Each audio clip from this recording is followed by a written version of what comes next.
very quickly, my name is James Taylor from the Institute for Citizenship. Now, none of this, what's happening today, could be done without our partners from the Co-operative. So please, guys, could you give a massive welcome, stamp your feet, scream, shout, go wild for the campaign manager from the Co-operative, Kate Daly.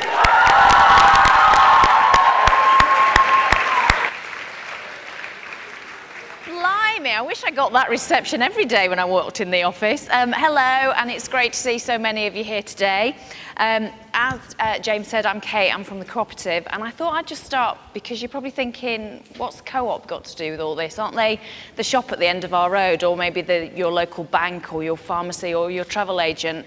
And you'd be right, because we're all of those things and more. We're a multi-billion pound business. In fact, yesterday we announced profits of £600 million. So we're not just the shop at the end of your road.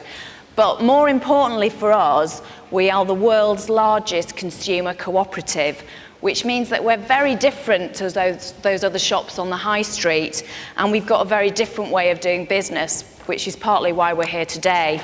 The cooperative has always had a purpose beyond profit.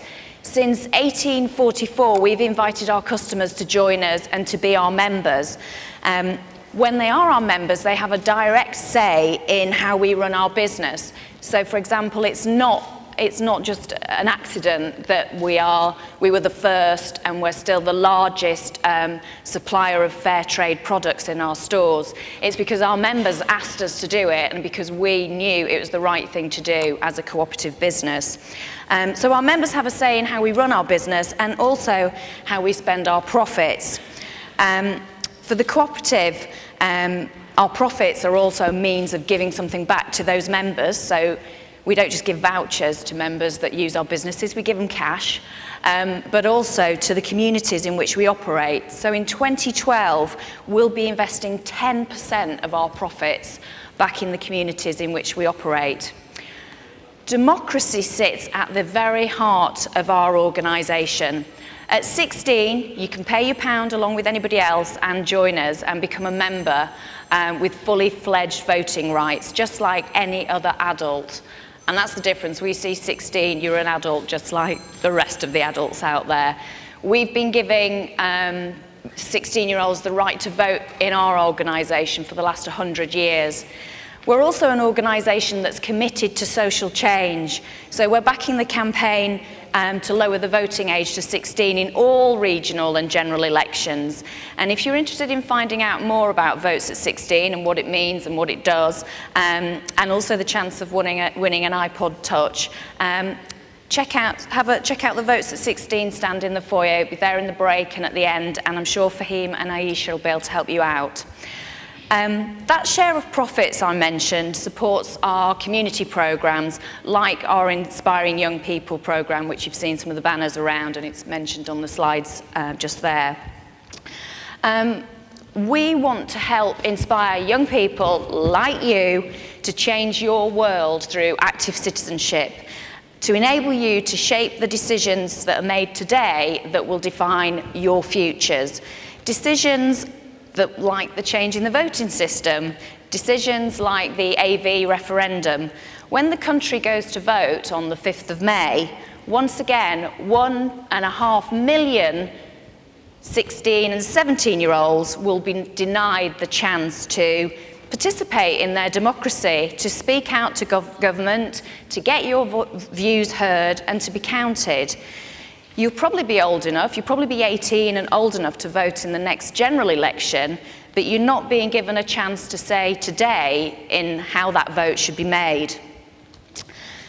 So, although you won't be voting on the 5th of May, we do want to know your views. The cooperative isn't here to promote either the yes or the no campaign. This isn't about pushing AV. We want to enable you to have your say on a political decision that will affect all of your futures. You'll have a chance to hear from both camps today, from the yes and the no's, but most importantly, it'll be a chance for you to make up your minds and cast your vote today. We'd like to know what what young people would vote for if you were given the chance. And today's an ideal opportunity to hear what young people, what you, tomorrow's voters, think about the AV referendum before we hear what the rest of the country thinks. Finally, I'd like to say thanks to the Institute for Citizenship for organising today and all our guest speakers who will be appearing later. I'm not on my own. Yeah, and also just a big thank you. Most of you seem to have made it. I think there's a couple of schools that are still stuck in traffic jams, so it's great to see you here. This is about a day for you, so I hope you really enjoy it, and I look forward to hearing how you will exercise your right to vote and hearing what you think to AV at the end. So thank you, and back to James. Thank you, Kate.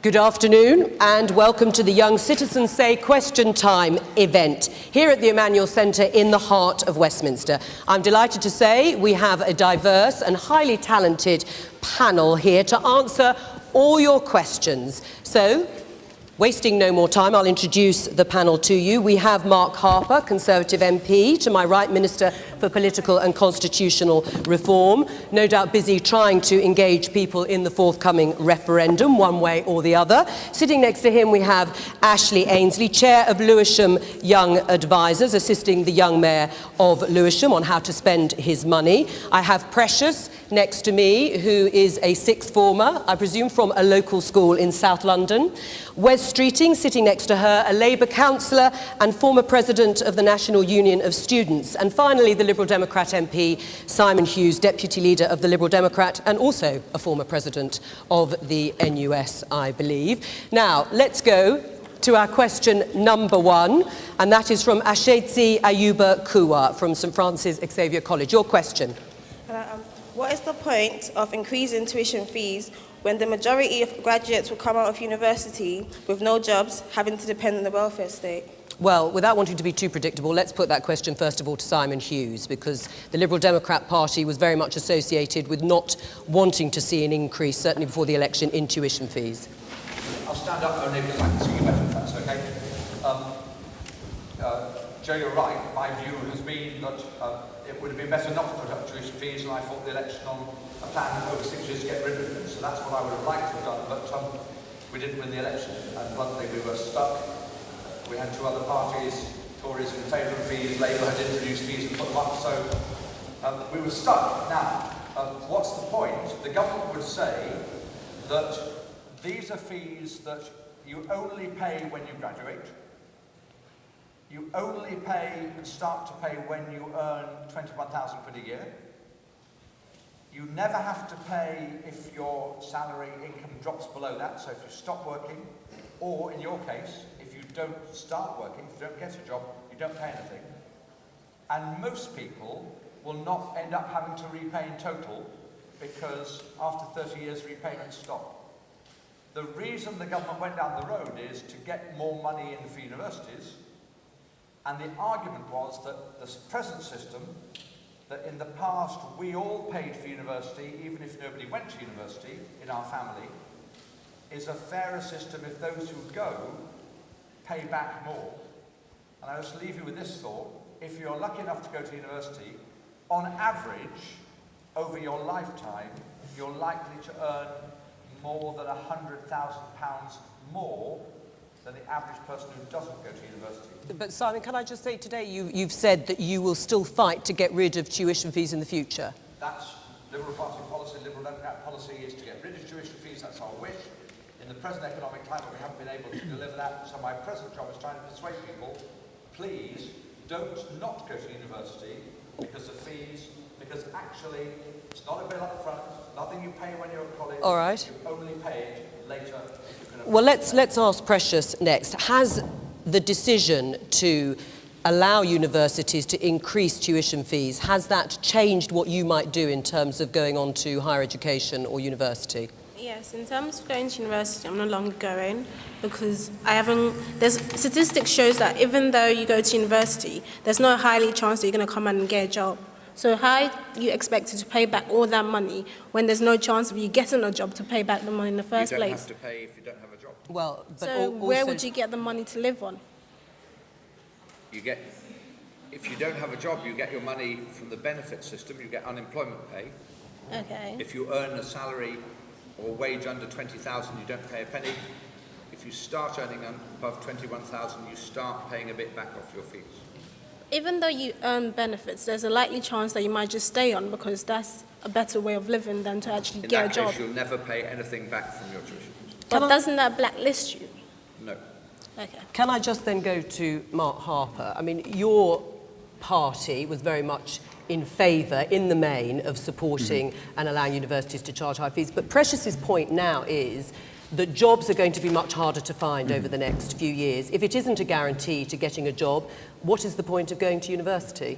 Well, that's a different question. I mean, the question that was asked, there were two parts to it. One was about fees, which actually Simon's explained very clearly. I mean, if I just take the start of the question and answer that, which is about if you go to university, what are your job prospects? Of course, it's true that when you've got a recession and you've got a difficult economic period, it's going to be very competitive. But the evidence still shows that if you go to university, particularly if you go to the best universities, and one of the important things for students is to look at the universities and the courses that give you the best chance of being employed. Except they're all now saying they're going to charge the full whack of £9,000, so there's no competitive edge I at all. think some universities are going to find when students, and this is the important thing, actually look at what's on offer, I think some universities are going to have a horrible surprise, because I think they're going to find that when students line up what's on offer from the university in terms of fair access, in terms of the course, the employability, and what they're charging, some universities are going to find that they simply aren't able to charge what they think they're going to. But I mean, going back to the question, if you go to university and you go and get a course that is more likely to get you into work, I don't think it's quite as bleak as she's suggesting. And Simon's point is, even if you have a few years at the beginning where it's tough, you're not going to pay anything back until you're earning over £21,000 a year. So I think that's the important point. OK, Ashleigh, are you convinced by those arguments, and how will it affect people in your area in Lewisham? Finally, let me go back to basics. So a lot of people in Lewisham feel betrayed by a lot of Simon's colleagues because a lot of them did sign a pledge saying that they were not going to vote for any increase in tuition fees, and they obviously didn't stick to that. So a lot of people feel betrayed on the first point. On the second point of that, a lot of people find the idea of being in up to, £27,000 worth of debt a detestable idea. Although Simon Hughes will always say it's not debt, it is only money that you pay back once you start earning. As far as I'm aware, money that you owe somebody else is debt. Now, okay, you don't have to pay it back until you earn. Unless you earn it. Yeah, no, but if no one's going to university to earn less than £21,000, they want to pay the debt back. They want to pay the debt back, and they don't want to go to university to not be on a certain level of income. That's why they'll go there, to get better income. As you said, the £100,000 that they're more likely to earn as a part of it. So the idea that they then have to pay back that exorbitant amount of money, you can't deny it will put people off. It will put people off. Now, I'm not saying everyone should go to university. It's not necessarily the case, and I do think people should contribute to the fact that if they're going to university, that they should pay for it. However, the idea that you would have to pay up to £9,000 worth of debt does put people off in Lewisham, and that's my experience of that. Now, if we come to you, Wes, I mean, the Labour Party, of course, was the government, or the party that introduced tuition fees right at the beginning. Do you now see that the consequences of that, is it a good thing or a bad thing that tuition fees are going up? Well, it's a bad thing that the tuition fees are going up in the way that they are and to the extent that they are. And the government said that £9,000 would be the exception, but £9,000 is becoming the rule. And I actually agree with Ashleigh. There is a case to be made for graduates making some contribution to the cost of going to university, because, and what I would say to anyone who's rethinking it because of the fees, just remember that although graduate unemployment is quite high at the moment in a recession, it will pick up. As a graduate, you've got a better chance of getting a job than someone who didn't go to university.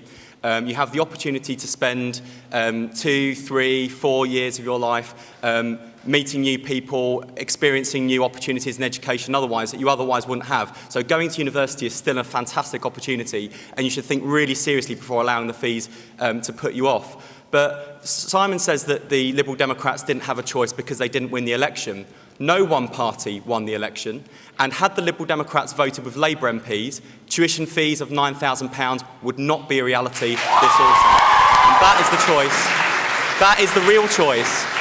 That's the real choice that they face. I actually wrote the pledge that the candidates were asked to sign at the last election. It wasn't aimed at the Liberal Democrats at all. It was aimed at Labour MPs to make sure that they voted the right way and didn't act to form, as we have done in the past in government. But the Liberal Democrats broke the pledge. And I think to pretend there wasn't a choice when there was is disingenuous. And students are now paying the price. And it's going to be very hard to unwind the system now.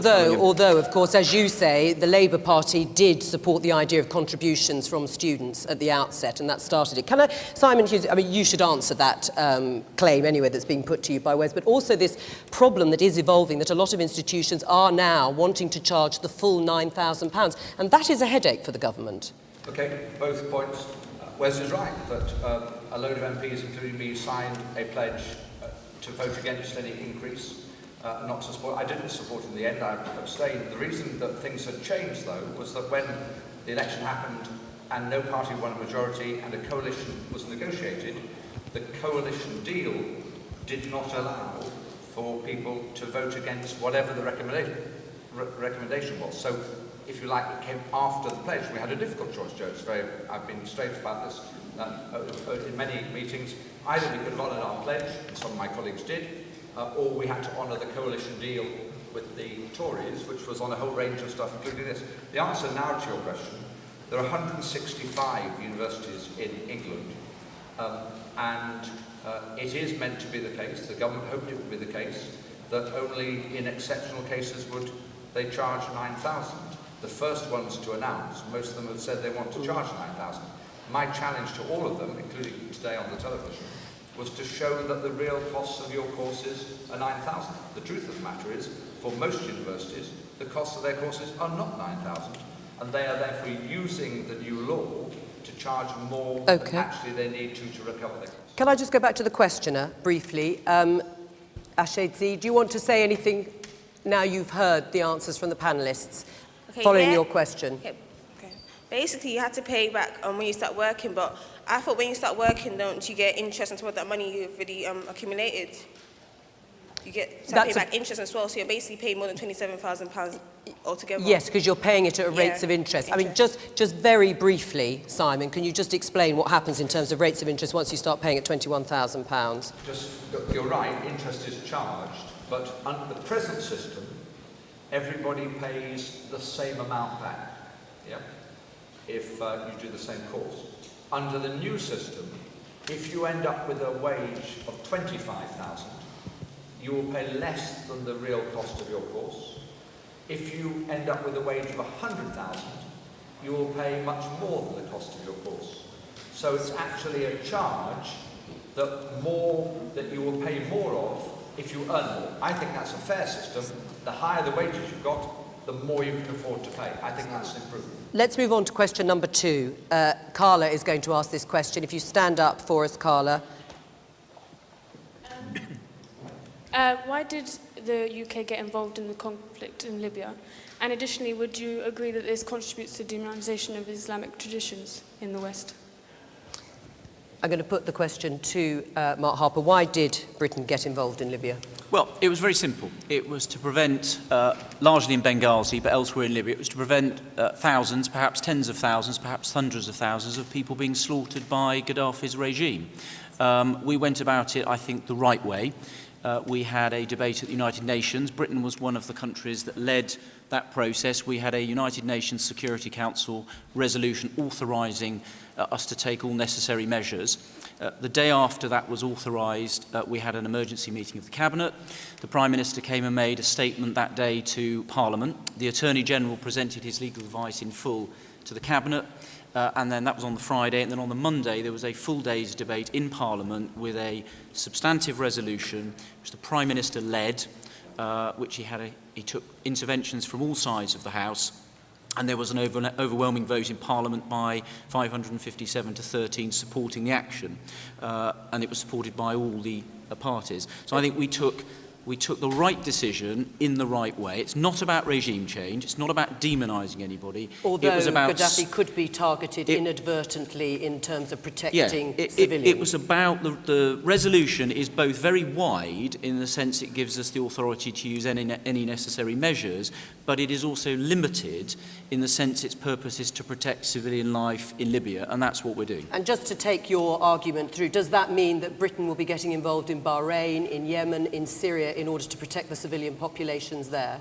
Well, no, I think the point we've made, and the point the Prime Minister was asked this question indeed both in the statement in the debate, and the answer he gave was that just because we can't intervene everywhere, we shouldn't therefore not do something where we can. And there was a very clear danger in Libya, and it was very tight. That Saturday, 2 days after the UN Security Council resolution, there was very clear evidence that Gaddafi was literally hours away from getting into Benghazi, and he had made a very clear threat to slaughter anybody who stood in his way. And that was why we took the action we did that weekend. OK, Ashleigh, I mean, the question is, why did the UK get involved in Libya? We've heard from the government as to why they got involved. Do you think it was a good decision? Personally, I'm slightly torn on the idea. I'm torn apart from this idea that Britain's sort of its role is to police the world.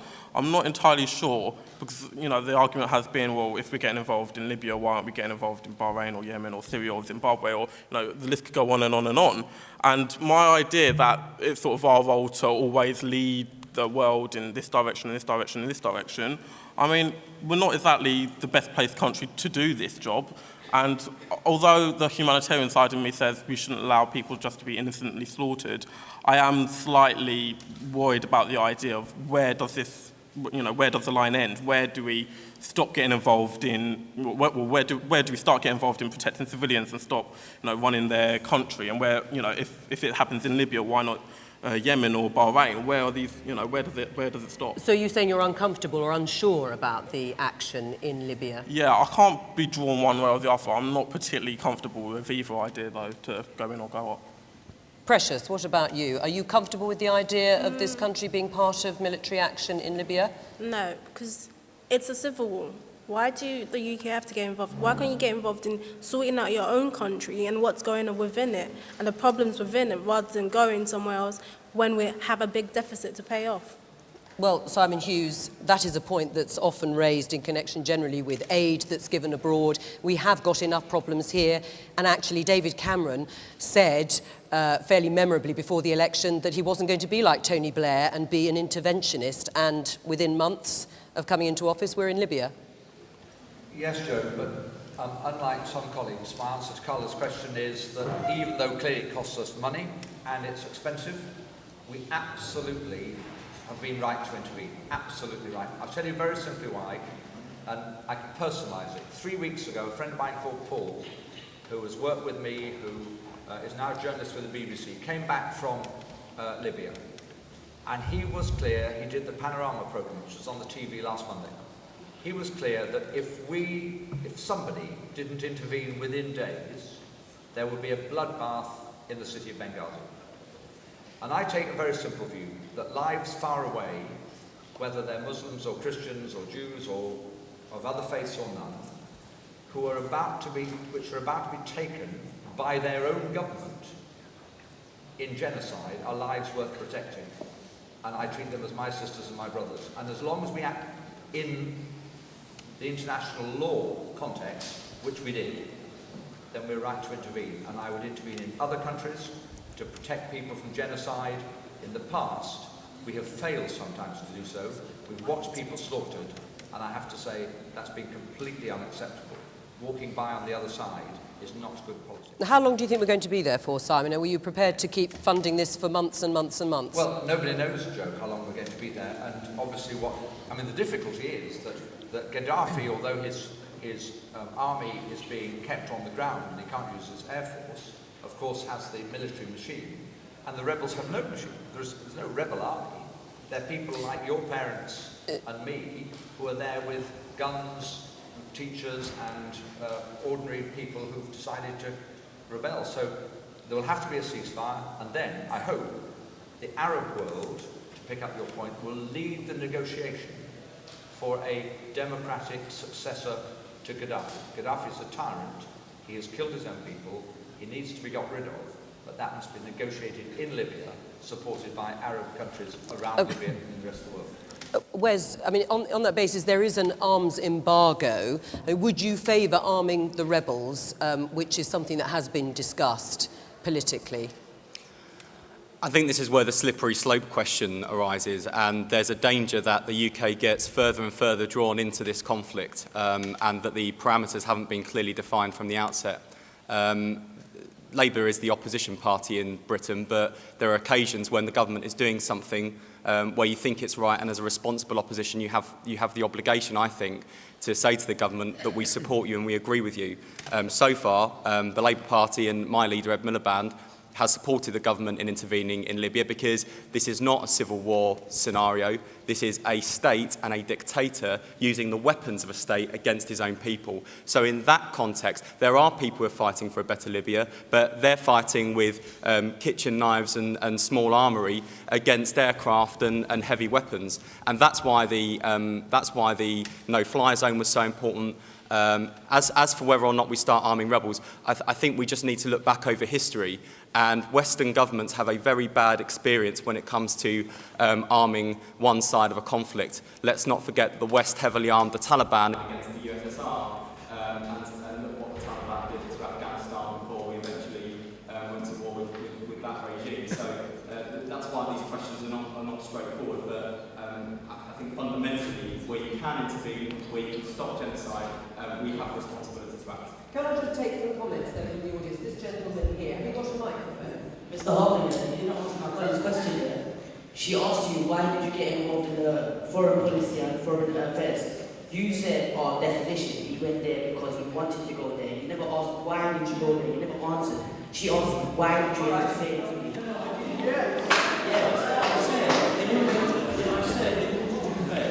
Hundreds of people, thousands, tens of thousands of people were being brutally slaughtered in Benghazi by Gaddafi's regime. That was the reason why we got involved, humanitarian reasons. And then I went out to set out the steps we took and the steps the world took to make that decision. But my answer about why we were involved was exactly the same as what Simon said, because if we hadn't, then 2 days after that UN Security Council resolution, tens of thousands, maybe hundreds of thousands of innocent people just like you, would have been slaughtered in Benghazi by Gaddafi's forces, and then we would have been standing by saying we could have done something about it, and we chose not to do so. I'm going to take one more from the audience before I answer you. I'll come back to you, Carl, because you asked the question. Sorry, can I just Just very, very briefly. Say your name. Hussein Harper. Sorry, Mr. Harper. Do you think if the same thing happened in Britain, do you think other countries would interfere in Britain? Well, I have no idea, but I don't think the British government would not. Alright, do you know why? Other countries got oil and Britain got services and the education system and the NHS.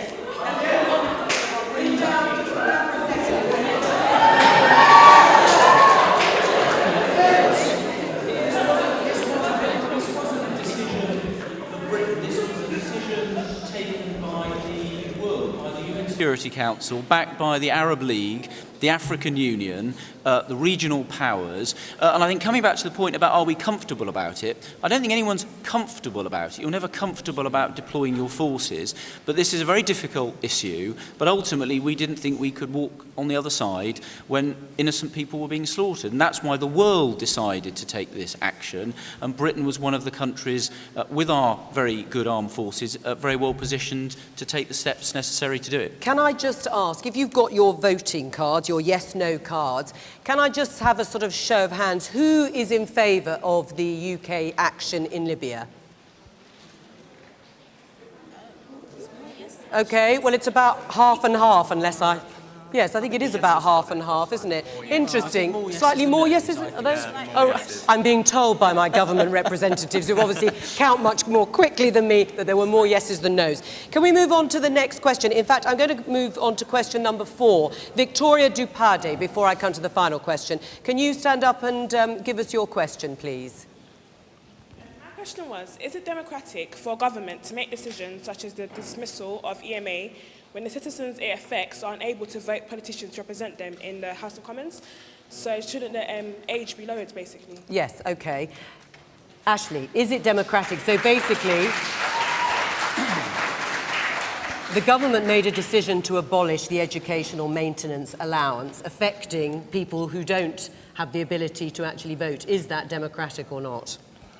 Government makes decisions based on people that don't vote for it and people who do vote for it, people who can't. I mean, you could say, is it democratic for them to decide about nurseries if you're going to come down that line?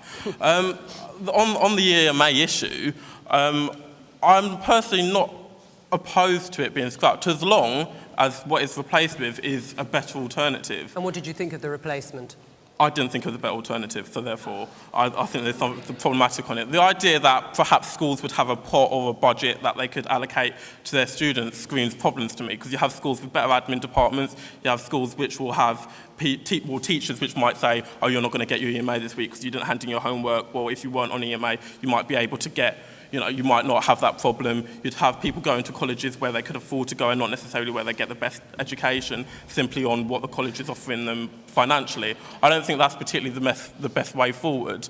I mean, I would like to see the voting age lowered to 16. I am quite in favour of that. There are arguments against it. I'm more in favour of the fact that if we are allowed to do certain things at 16, like, for instance, get married with parental consent or have sexual relations, then we should be allowed to do everything at 16, or we shouldn't be allowed to do those things at 16, and therefore we should all be able to do those things at 18. I don't like this disparity in the law where I'm allowed to drive, but yet I can't vote for who puts the road taxes in place. I don't like that, particularly in our legal system. Thank you. Wes Streeting, I mean, EMA, Labour talked a lot about the importance of EMA, and the argument from the government has been that they've got a much more targeted system as its replacement, and it didn't increase participation at college. Do you accept that argument? Well, it's very targeted, and now only 12,000 people received it. In my borough alone, 3,500 young people received it. I've heard it said that it's only 30 quid a week, but 30 quid a week is a lot of money if you come from a hard-up family that can't easily put their hands in their pocket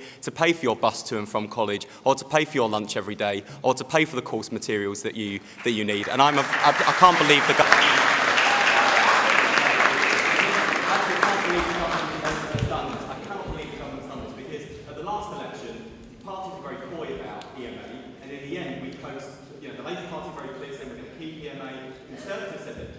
And that's another broken promise. And I have to say that this government's record so far, generally on youth opportunity, is abysmal. You've got the scrapping of the EMA, the trebling of tuition fees, scrapping of the Future Jobs Fund. Where is this going to end? It's an absolute disgrace. Well, there were two parts to Victoria's question. The first one was on EMA specifically, and I'll deal with that first. And then we'll deal with and then the second one was on the voting age. On the first one on EMA, I mean, I think the first thing to say, which Wes ignores, is that the government that he supports left behind the biggest deficit of any country in the Western world. And it's no good pretending that's not a fact, because we've had to make some very difficult financial decisions. And that's why Michael Gove set out a policy which targets the resources that we're spending more on those that need them. And there is, as Joe said at the beginning, there was very little evidence that EMA caused more people to stay on and participate. And that's why we wanted to focus the resources that we have where they would make most difference. The second half of the question on the voting age, I mean, clearly, as Ashleigh said, government makes lots of decisions that affect people under 18. Yes, but would this be a driver? Do you think your decision to abolish EMA, would that be a big driver in saying that actually that sort of decision should be a say for lowering the voting age? The voting age, I mean, you clearly have to have an age somewhere. I mean, the logic at the moment is it's the age that we decide that people are adults. I think that makes perfect sense. The government's position, this is another issue where the two coalition parties have a different view. The Liberal Democrats' policy has been to lower it. Conservative policies it hasn't. The government's position is that it has no current plans to do so, but keeps it under review. I think my own view is that the Conservative spokesman is that we should keep it as it is. But we're also very conscious that there are some people in this audience who were able to vote at last year's election. There are people here who will be able to vote at this year's elections, and I suspect most people in this room, if not everyone, will be voting at the next general election. So we're all very clear when we're talking to you and arguing and putting our point of view. But even if you didn't vote last year and you can't vote this year, you will be making decisions the next time we ask you to go to the country. Right, so in other words, in a year's time you can either support or take your revenge, whichever way you look at it. The gentleman who's leaning against the pillar, did you want to say something? You had your hand up. Did you want to say something about EMA or lowering the age, voting age? Well, I was about the EMA. Actually. Go on. Well, I was. I mean, you're saying that our, we are in a massive deficit, and we need to pay it back. But why has the poor got to suffer? Why has the students got to suffer? Yeah. And also, I mean, like, why can't we just have, like, do something a bit sensible, like I know, tax the banks a bit more, or put a bit of a Robin Hood. Okay. Can I just put that to Simon Hughes, because the government has argued that I think something like 45% of people aren't poor or poor enough to actually justify having the EMA in the first place. Do you stick by that? Well, I'll come in with the gentleman at the end. I have an unashamed position about the fact that Britain has ended up being a less fair place after the Tory government and after the Labour government. The gap between the rich and the poor got wider and wider and wider, and it needs to get narrower. And I'm therefore in favour of taking poor people out of tax and making rich people pay more. So did you support the abolition of the EMA? So on EMA, it wasn't an issue for us in the election. All parties had said it would need to be reformed. I've just been working, as some of you may know, to get the best system possible. Those who had a guarantee will get their EMA paid until the end of their course. Those on EMA this year, Joe, on top rate, £30 a week, will all get EMA next year at 20 quid a week. That's part of the new deal. And everybody else will have the opportunity of having their travel paid for to college as well as other things. I think we've got a reasonable deal given the financial circumstances. Just on the 16 votes, yes. Votes at 16, again to Victoria, look Victoria, I've had an absolutely clear view all the time that at the date you leave school, ending your compulsory education, you should be entitled to vote on the range of things for which you as an adult can take responsibility. Okay. I hope we'll get votes for 16 in my lifetime. Will you campaign for it? More likely it is. Precious, just the final word on this. In terms of EMA, what makes you think that 45% are really poorer than usual? What gives you the right to say someone's poor? How do you know their income? You're not living with them. It's calculated. The people who get EMA will be those... But that is not how... You can't exactly say someone's poor based on a calculation. Well, that's how you do it, and the way it will be... In the past, everybody whose family income was under 20,000 a year... Hang guys... Just listen to the answer. Family income was under 20,000 a year, got 30 quid a week, because that's regarded as low family income, it's below the average wage, and from next year, everybody whose family income is below 20,000 a year will get 20,000. I'm just going to have to finish it there to wind up for the final question, which we're going to have to do extremely quickly, panellists. Can I hear Jennifer Sarumi, please, with her question?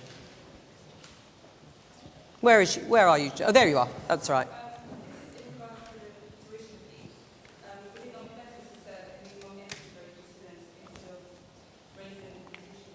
Now that's not the question I had here.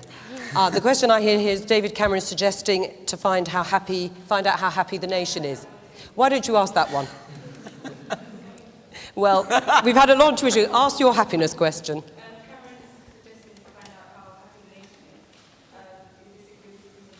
Waste of money, Mark Harper. Well, I'll answer both her questions. Okay. We've only got a few minutes. Well, so the first one, she was good for you for taking the opportunity to ask what you wanted to ask. Your point is a good one about minimum entry grades, because actually it's part of the reason why university education is more expensive, because a while ago when it was free, or rather when it was free to the people going, very few people went, and part of the reason why it's more expensive now is because so many more people go and we widen the opportunity. In terms of the happiness thing, I think the point that the Prime Minister was making was just to make the point that government statistics tend to only measure the economy and money, and he was really making the point that there are other things that are important as well as money, and government probably ought to at least think about those when it's making policy decisions and deciding whatever. I don't think he was suggesting that government's necessarily very good at making people happy. There are lots of other things that do that very much better. Well, I think you're probably right there. Now, Ashleigh, happiness. Are they happy in Lewisham, the young people? Simple answer, no. It's the simple answer. You could have asked me were people happy and I would have told him no. You could probably ask a lot of people around the country. You only had to look at the march. A lot of people are quite unhappy. He didn't have to do a fat survey or however he's using this money to find that out. He just has to look outside Westminster, outside the window on Saturday. Wes? I think David Cameron should save the money he's spending on his happiness research and spend the country brunts of the cuts of his government.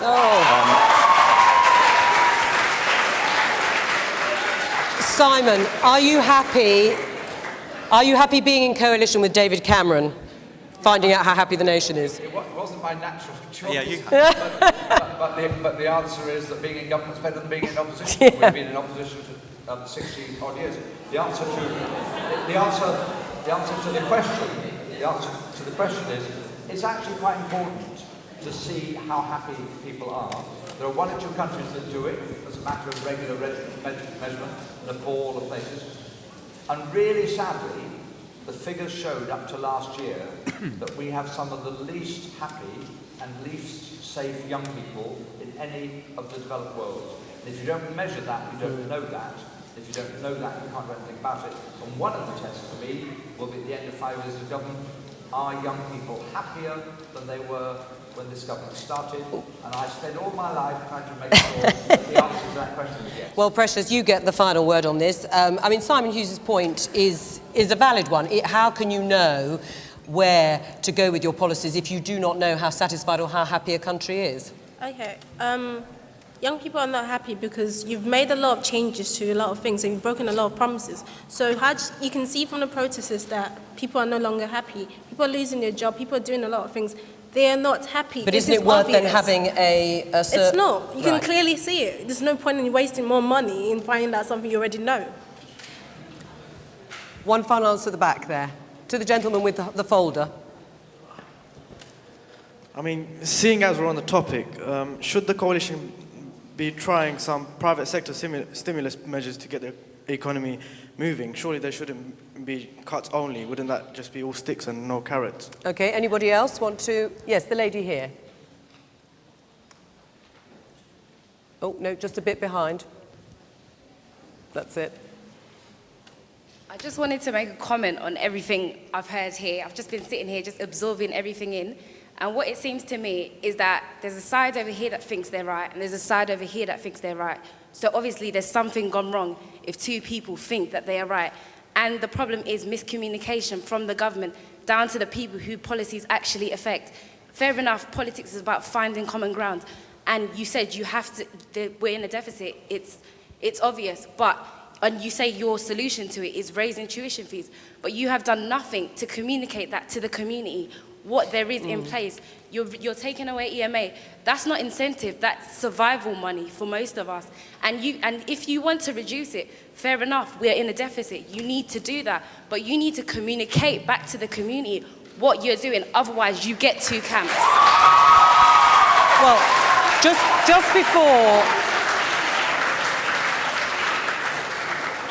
just before we wrap up, on that note of communication, I mean, that is half the battle, isn't it, Mark Harper, is communicating the message successfully. And very, very briefly, because I was going to ask a question of how politics could better engage young people, what one thing would you do to communicate your message more effectively to young people? Well, I think part of it is doing things like today, is coming and listening to people's questions, trying to answer them. If you don't seem to get a very good response when you answer them, you have to think of 2 things. Is it the right policy, or is it you're just not making a very good job picking that point up? So will you listen to what people have said to you? No, absolutely. Take it back? No, absolutely. That's what we do. We spend, all of us, both as ministers and as constituency MPs, we spend a lot of our time going out, and I visit schools in my constituency and colleges.